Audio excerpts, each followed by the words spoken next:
नमस्कार, मैं हूं आशीष दुबे। द न्यूज़ 15 में आपका बहुत बहुत स्वागत है। आज बात करेंगे महिला सुरक्षा पर जारी सियासत की।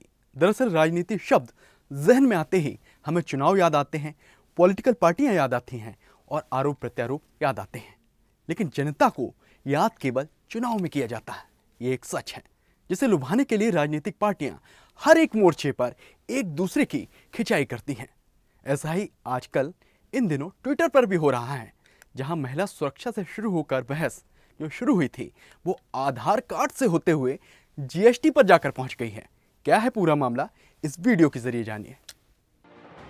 चुनावी मौसम में हर बार महिला सुरक्षा का मुद्दा गर्माता है और इस बार भी कुछ ऐसा ही हुआ है। दरअसल कांग्रेस के नेता राहुल गांधी ने इस मुद्दे को भुनाने की पूरी कोशिश की है। उन्होंने ट्विटर के जरिए एक नया बखेड़ा खड़ा किया है। दरअसल राहुल गांधी ने ट्वीट कर मोदी सरकार पर निशाना साधते हुए कहा है कि सहमति हमारे समाज में सबसे कम आंकी गई अवधारणाओं में से एक है। महिलाओं की सुरक्षा सुनिश्चित करने के लिए इसे आगे बढ़ाना होगा। ये ट्वीट राहुल गांधी ने शादी के बाद महिलाओं के साथ बिना सहमति के संबंध बनाने को लेकर लिखा था, क्योंकि हमारे संविधान के अनुसार अगर किसी शादीशुदा महिला की मर्जी के बिना संबंध बनाया जाता है तो उसे रेप माना जाता है।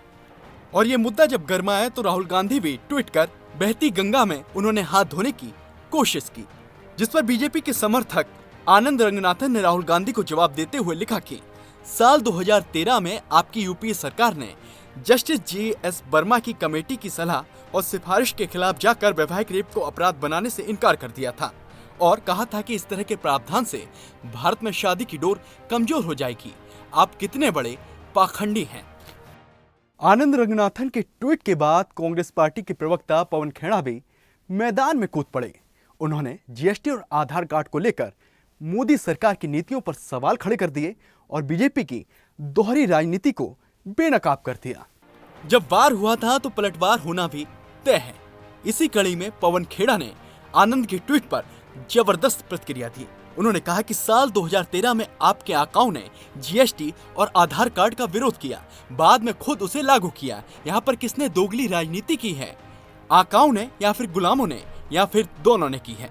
पवन खेड़ा यही नहीं रुके, उन्होंने एक और ट्वीट कर डाला जिसके जरिए उन्होंने कहा कि हम में से कुछ अपनी गलतियों को सुधारने के लिए तैयार हैं, जबकि कुछ लोग केवल पूंछ हिला सकते हैं। मैं आपकी विश्वसनीयता और बुद्धिमत्ता पर जल्द ही कोई टिप्पणी करूंगा। आप सोच रहे होंगे कि पवन खेड़ा का इशारा किस ओर था।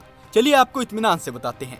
दरअसल पवन खेड़ा ने जिस बात का जिक्र किया था वो साल 2013 से जुड़ी हुई। ये वही साल था जब केंद्र में यूपीए की सरकार थी। यूपीए सरकार यूनिक आइडेंटिटी स्कीम यानी कि आधार कार्ड विधेयक को लेकर आई थी।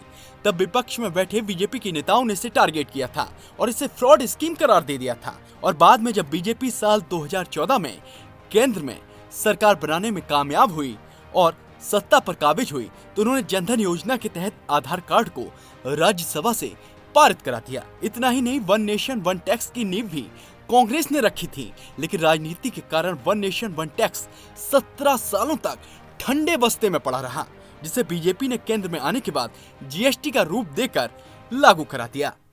खैर, ये तो राजनीति है जो अपनी राह तलाशती रहती है, लेकिन आम जनता के हक के फैसलों पर जब सियासत होती है तो सिर्फ नुकसान जनता को नहीं पहुंचता बल्कि देश भी पिछड़ जाता है। बहरहाल इस वीडियो में इतना ही, लेकिन देश दुनिया की तमाम बड़ी खबरों से बाखबर रहने के लिए द न्यूज़ 15 को सब्सक्राइब करें और इस वीडियो पर अपनी प्रतिक्रिया कमेंट बॉक्स में दें।